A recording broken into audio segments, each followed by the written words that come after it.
So, Wizards of the Coast just announced their newest Magic the Gathering Arena format, and that is Alchemy. People aren't really happy about it, but I do think that this is really the only way for them to go about it in a way that's unintrusive to the standard and paper as a whole, and still allow them to acquire a bunch of new users to get into the Magic the Gathering ecosystem. We're going to go over all the goods, all the bads, what exactly is Alchemy, and the future of paper magic all in this video. So, stay tuned and make sure you're subscribed. So, what exactly is Alchemy? Well, it's their new format exclusive to digital MTGA, just like Historic is now kind of. They're moving it to digital only as well. That they're adding cards, 63 new only digital cards, as well as rebalancing some cards that are in standard that have been in historic, like Omnath, and a few others that I'll go over shortly. They're adding them all in to this new format, and basically it is going to allow them to be able to make changes that they need to in a quick way. Whenever, let's see, there's a problem card in standard, maybe Oko's too powerful in standard, and instead of banning him, we change it and put it in Alchemy. And that's one way to go about it. We'll see how it actually goes in practice, and we'll go over some of the previews that they've already made right now, starting with Alrind's Epiphany. Alrind's Epiphany, we can see its foretell cost is now 7, no longer 6, and you only get the 2 birds if you foretell. So if you take the extra turn straight from your hand, well, you're not getting the 2 birds anymore, which I think will help in some cases. I think the foretell being 7 is a much bigger deal. That 1 turn normally is the difference between winning and losing in the Is It Turns deck. I feel at least, playing it a lot. And then the next card we have Esca's Chariot. It creates a single 2/2 green cat creature token instead of 2, and it only costs crew. Its only crew cost is 2 now. So it basically does the same thing mechanically, but it's less powerful in a way because you can trade more evenly with it. Faceless Haven, it's a 3/3 instead of a 4/3. And now we have Geist Channeler. This is a new card among many others that has a digital only mechanic in Perpetually. Perpetually, the way that it sounds to me at least that it's going to go is basically when it happens. So for instance, this is whenever Geist Channeler enters the battlefield, you can choose instant sorcery card in your hand with mana cost 3 or greater, and costs 2 less to cast forever. So this is one of those things where, yeah, it can work in the paper, but it's much easier to track and play fairly in this one. Like paper, you have to, I guess, write it down to make sure you're not like changing it up instantly whenever you want. And so, perpetually, one of those mechanics that really only works in digital. Goldspan Dragon is another card that is being changed. So basically, most of it's the same. It's just whenever it attacks, it creates a treasure, and that's it. Rather than whenever it's being affected, something by a target of a spell as well. Luminarch Aspirant happens at the end step instead of before combat. Ominous Traveler is also a new mechanic, and that's a draft. So you're drafting from a small pool of cards that I think is unique to each card that has their own spellbook. And then you have your Perpetually as well here. Patient Zero is another card that really only can happen in this digital format where all the rules you don't have to worry about as much. And that's because this is changing rules completely. Damage isn't removed from creatures your opponents control during cleanup steps. That's pretty big. That basically makes it more like Hearthstone, where you can chip away at a creature's life total that's big, and you don't have to jump block. Toros Disciple adds another and final new mechanic, I think, for now, and that is Conjure. So you put 4 cards named Lightning Bolt into your library, then shuffle. Once again, another card that can work in standard if you have the 4 Lightning Bolts, for instance, but really easy, or paper, but really easy to put into this digital only format. Wizards class, the level 3 was reduced in cost, so that only costs 3 mana now instead of I think it was 5 before. And that's basically it of the previews that I wanted to show. There's a few more. Once again, I said Omnath. Omnath got a pretty big change. They're all on preview websites, and I think the rest of them are coming. There's 63 in total, all new digital cards. So make sure you want to go check those out if you want to. The question is, why are they doing this? And for that, I want to talk about Hearthstone. And Hearthstone is probably way bigger, or at least the biggest, in terms of trading card games, based as a well-known factor, especially in the digital space.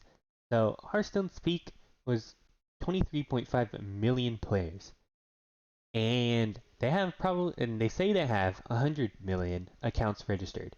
MTGA's peak, they're projected to at least at the end of this year, so right now in 2021, only to 11 million. That's like almost less than half. So we can say that Hearthstone's IP carries it with Warcraft, but I think the digital format shows just how extremely accessible it is. We've seen it with MTGA, the player base boom for Magic the Gathering in general, and even though change is hard, I think it's good and a great way to get more people into the Magic the Gathering ecosystem, and Alchemy is their way to do this without having a stale standard, because millions of games are now being played, and that means standards being figured out a lot faster. And in order to stop that, they need to start changing things more rapidly, and they can't really do that with paper magic being interfered, so they have to do it like this. So if Alchemy becomes the most played format, I don't know, we'll see. But I think that this is one way, especially with Historic, which I'll talk about later on, for them to basically keep the game fresh and I think more exciting. So, I think the implementation is the most important part, the way that they can get it wrong the most. And that means mutualism and not parasitism. If this is taking away from other formats, which they say it won't, and so far it's gone on the track that it hasn't, based off the questions that they have answered in the live stream that they did. So if they continue to keep this ideology where it won't take away from other formats, but mainly just add to its own format, then I think it'll be implemented fine and in a good way, and I think people will turn around on it. So, the biggest question that the stream had was, will this remove wildcards for bannings? And they said no, it won't. And because the way the wildcard bannings or wildcard refunds work for bannings is you lose the actual banned card and you get the wildcard for a wildcard of equivalent rarity. So if something was banned in standard, then you'll lose the card, you get the wild card, and then if they make an alchemy version of it later on, you'll need to just buy the alchemy version. My one question I had was,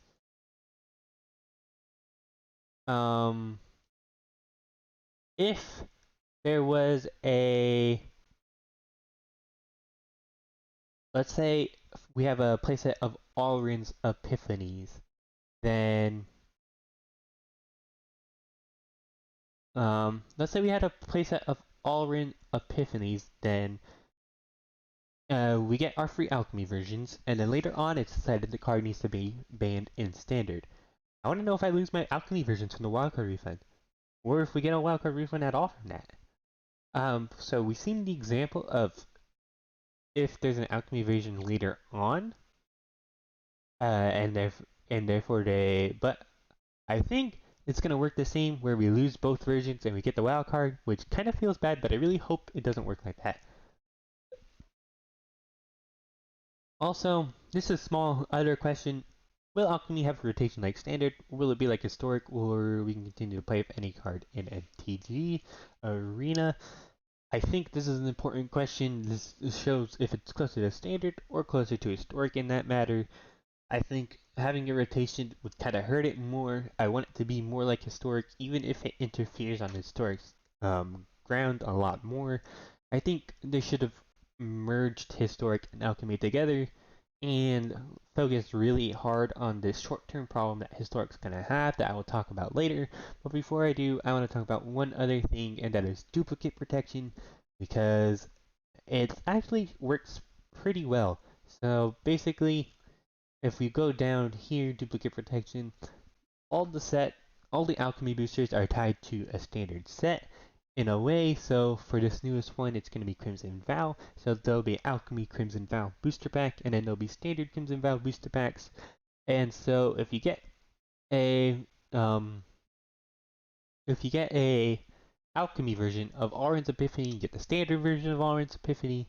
They work 1-to-1, same thing. And then if you have your all your rares and mythic rares of the alchemy, you'll get normal standard ones. And then if you have all the rares and mythic rares of both sets, then you'll go back to normal getting gems and stuff for it.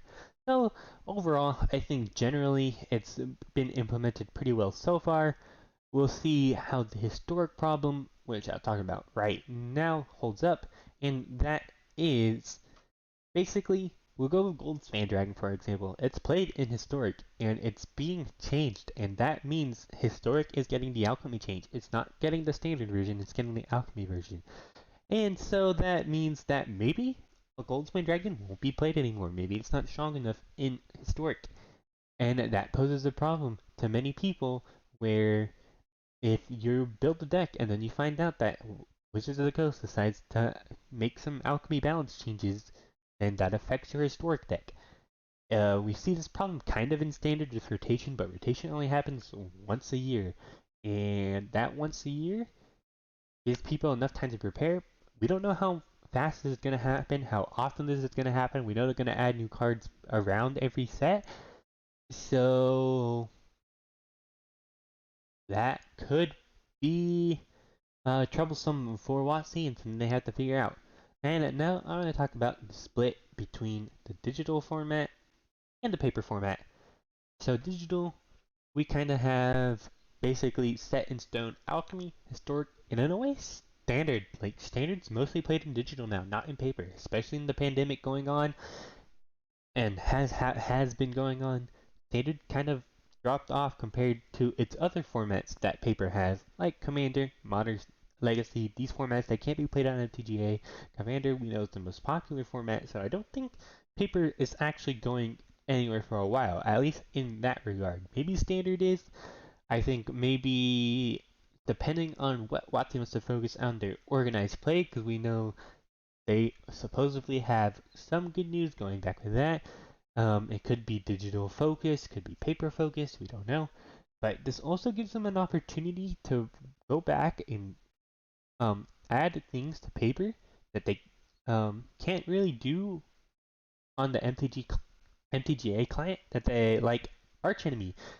MTGA we know can't have um, four players, multiple players. They said it before. It was built for one-on-ones. And wow, I personally think it's annoying to not have Commander and all that on MTG MTG Arena in a simple way like that. I think that if they want to do it like that, it's fine. Focus on that in paper, Commander, Arch Enemy, maybe even Plains Chase, Two-Headed Giant if they could bring that back. I know some people like that. The Two-Headed Giant draft format was really fun. I personally, Double Up, I think it was called. I personally had a lot of fun with it. And so I think that is where the future of paper magic lies. So that's basically all I think of when it comes to alchemy. We'll see how they implement it. Maybe it ends up becoming the new standard, where it becomes the most popular format, at least in the digital space. And WotC decides to focus hard on it, or maybe it becomes like Brawl and they drop to the wayside with it. We don't know. We'll see. As always, if you enjoyed this video, please consider liking and subscribing. And thanks for watching.